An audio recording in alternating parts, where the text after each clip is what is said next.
Now, I think that I heard in your segments that the international community was condemning what was going on in Gabon, especially the UN and the African Union. I'm actually surprised because I believe these are the types of coups that actually must be supported because doing what I might call the rape of a nation. Gabon has been ruled for 56 years by the same family and the same regime. I don't know if people can imagine the scope of what we're talking about here. Omar Bongo came to power in 1967. He ruled for 42 years. And when he died in 2009, his son took over and has now ruled for 14 years. What that means is that Gabon is today one of only two republics, and I mean non-monarchical republics, to have been ruled for 56 years by the same family and the same regime. And for Americans who are listening here today, 56 years is equal to 9 American presidents under Omar Bongo from 1963, Lyndon Johnson, to Barack Obama. And so the Bongo family has ruled without regard for democracy. All the elections in Gabon have been stolen.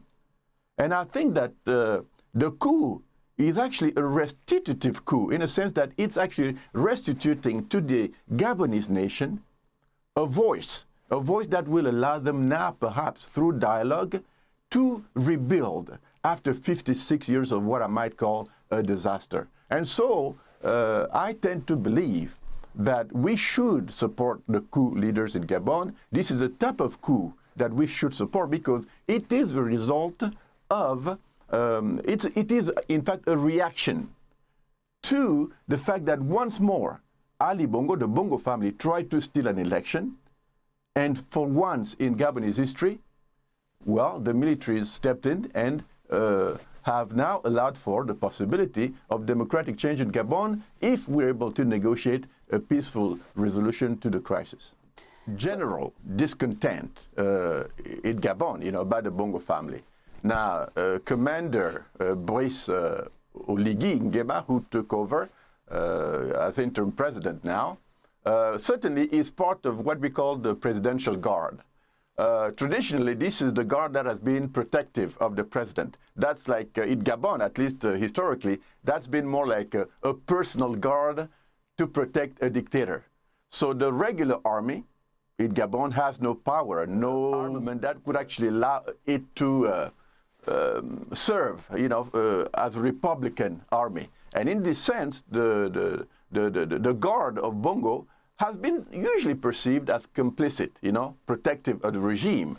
And so even, Oligui himself, has been accused by the Gabonese people of having been behind some of the repressions, that have gone on, over the Bongo regime. But today, we do believe that, despite all that, their ability to now question the Bongo regime themselves and to decide to take over opens up new possibilities for Gabon.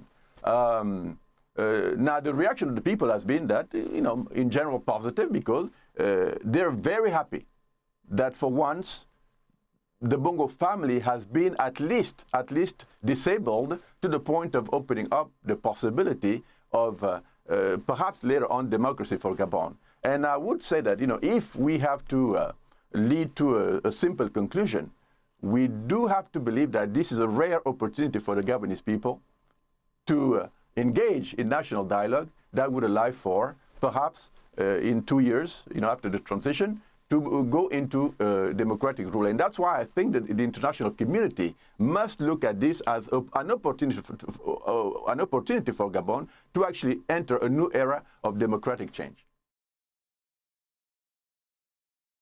I think it's very important to go back and to know history to understand what's happening right now in Gabon in particular, but in French-speaking Africa in general. I think it's important to know the history of what we call this France-Afrique in one word.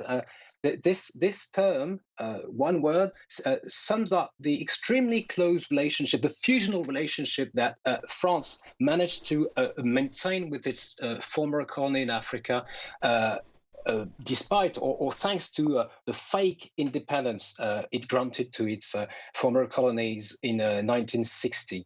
And Gabon is the extreme example of this these fake independence.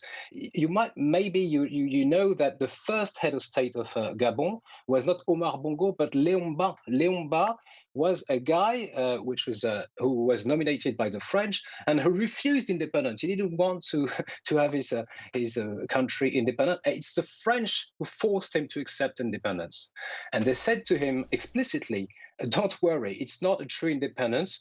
We'll give you independence, but at the same time, you will have to sign what we call cooperation agreements." So in fact, we give you independence, freedom with the left hand, but we're taking it back with the right hand with these cooperations, the cooperation agreements. And these cooperation agreements are at the heart of what we see today.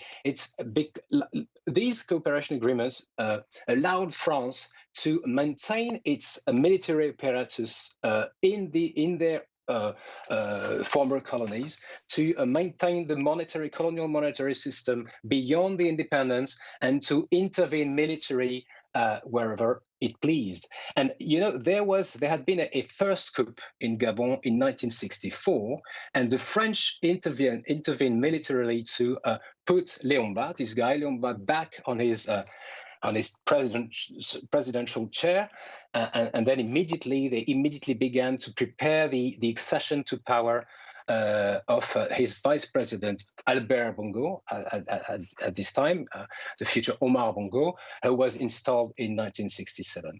And the presidential guard itself was trained and formed by the French militaries back in the 1960s. So it's like the independence has never been real. And we have to bear that in mind, otherwise we can't understand what's happening right now. Yeah, this France-Afrique permitted had the goal to secure access to strategic raw materials, oil, of course, gas, uranium, manganese, gold, etc., etc. So France could maintain its grip on its former colonies and Gabon in particular, and because the Gabonese elite became very, very rich thanks to that France-African system, it could send back money to France and to secretly finance the political scene, people from the left and people from the right, and try to influence the political life in France. And Omar Bongo was like very, very good at this game. And one day on the French radio, he said, France can't do anything. Can't do harm to me because I know so many secrets. And among these secrets was the question of the financing of the French political scene. What we're talking really about here is the pillaging of the Gabonese economy by the Bongo family. There was, a decade ago, a documentary that was published by France 2, which is a French one of the French TV stations, that published a report that under Elf Gabon, which was this French company exploiting Gabonese oil, the Bongo family reserved itself 18% of Gabonese income. Compare that to what they allocated to the Gabonese, which was just 25%. So the Bongo family took 18% and giving to Gabon only 25% of Gabonese oil income under ELF. And so that gives you, the magnitude of what we're talking about. I do want to go back a little bit, and I'll come back to the economic elements in a moment, but I want to go back to the idea of the France-Afrique, because when we, to understand actually why the Gabonese are very unhappy with the way the Bongos manage the economy, we have to go back to that France-Afrique notion. And I understand General de Gaulle, you know, with Jacques Foccart, had actually arranged for Omar Bongo to come to power in 1967 because Léon was sick in France at the time, where he actually died. But before he died, they organized an election in Gabon after modifying the Gabonese constitution to make it look like the American style of constitution president who would automatically succeed the president upon the president's death. And that's what happened. So Bongo came to power based on an arrangement that France actually put together to ensure that as soon as President Mba died, Omar Bongo would succeed him. And so that relationship has been ongoing forever to the point when the Gabonese, when they look at their country, and it is indeed today, you know, one of the two highest per capita incomes in Africa. You know, Equatorial Guinea and Gabon actually have the highest per capita income in continental Africa today. The Bongo family have basically, through corrupt means, ransacked the Gabonese economy to the point that we're not seeing really where that money is going. Recently, in fact, during the coup leaders actually arrested some of the members of the Bongo government. And in fact, we were surprised to find that in their own houses, they were keeping amounts such as like $7 million, the equivalent of $7 million in their houses. You know, that gives you the magnitude of the corruption in Gabon. The way the Bongo family have basically been acquiring properties around the world, expensive cars, but not much of that has been trickling down into the Gabonese people's pockets. And I think that one of the grievances of the Gabonese lies right there in the relationship between France and the Bongo family. And so, Professor Mangara, your movement is called Bongos Must Leave. Would you add to that France must leave? And do you think General Brice Oligui Nguema will represent something different? How do you think a transition away from the Bongos can take place? Well, that's still a difficult question to answer right now, in the sense that you will find that some of the Gabonese today are kind of suspicious, because some of them actually think that it may be a plot by France and the Bongo regime to arrange for a fake coup that will just allow for continuity even when the Bongos are no longer there. And so that suspicion is there. Now, how is that possible that we could see something evolving in a way that would make the people trust the coup leaders, and at the same time imagine a reconsideration of the relationship between France and Gabon? That's still an unknown, a question that cannot yet be answered. But I can say this: we're seeing all over Africa today discontent, especially in the French-speaking countries that were colonized by France. General discontent, where people have been linking the poverty levels in their nations, the dictatorships that have been suppressing their freedoms. They've been linking that to French control. And now you see, when there are demonstrations all over Africa, you know, at least Francophone Africa, you know, the people demonstrating with Russian flags and so on. That's a sign that people are thinking that France is behind whatever is not going well in their nations. And so I think that that's still something that the Gabonese are going to have to grapple with in trying to find out if the coup leaders are indeed genuine and will try to work with the Gabonese people to allow for true democracy to you know, settle in the country in a way that also shows them that they're totally independent from French influence. I think there's a difference between the coup in Gabon and the coup in the Sahel, because the coup leaders in Gabon do not seem to want to exploit the so-called anti-French sentiments. They were insiders in the Bongo system. Apparently, the General Oligui Nguema worked with both Omar Bongo and Ali Bongo and benefited financially from his position. One hypothesis is that they knew that the election that took place last Saturday put them in a great danger, and they wanted to intervene before before a popular revolt, to be able to save what could be saved. I don't know what Daniel thinks about this hypothesis, but I think it is possible that they want to keep the part of the system, to continue to enjoy it. On the part of the French, and particularly the French commentators, they tend to play dumb, because they ask questions. If you watch French television, they ask questions like, how come Africans love men in uniform so much, like in Niger and Gabon? How much how come they wave Russian flags? Do they like Vladimir Putin so much? I think this paternalistic state of mind is quite ill-advised, actually, on the part of the French, because their government and their own indifference for so many years bears a heavy responsibility in what we see now. I think we might be witnessing a second independence, a new decolonization process, and all this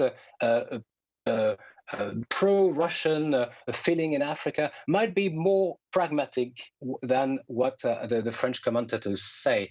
And the fact that I think many Africans see the military and the Russians tools, like pragmatic tools, to get rid of like autocrats and the French tutelage. And this is not incompatible with the desire to establish at last a real independence and a real democracy. We've actually seen some type of disengagement of, at least French oil companies from Gabon.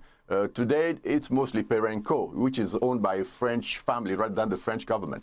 And so that's because we actually have a penetration of the Chinese interests also, and that makes it less of a problem in terms of where the relationships, at least the economic relationships, are going, because France is actually now not the main economic partner of Gabon, and that's been a good thing. And I kind of want to echo the idea that we are now at you might say, crossroads. Yeah, that is going to the possibility that if the coup leaders are genuine about their intent, they're going to have to open up dialogue with the Gabonese civil society and the political class in a way that would allow for the pressures on its population. And I think that's the key. When we're talking about French influence, it's really about how the people react to the coup leaders and how they can pressure the coup leaders into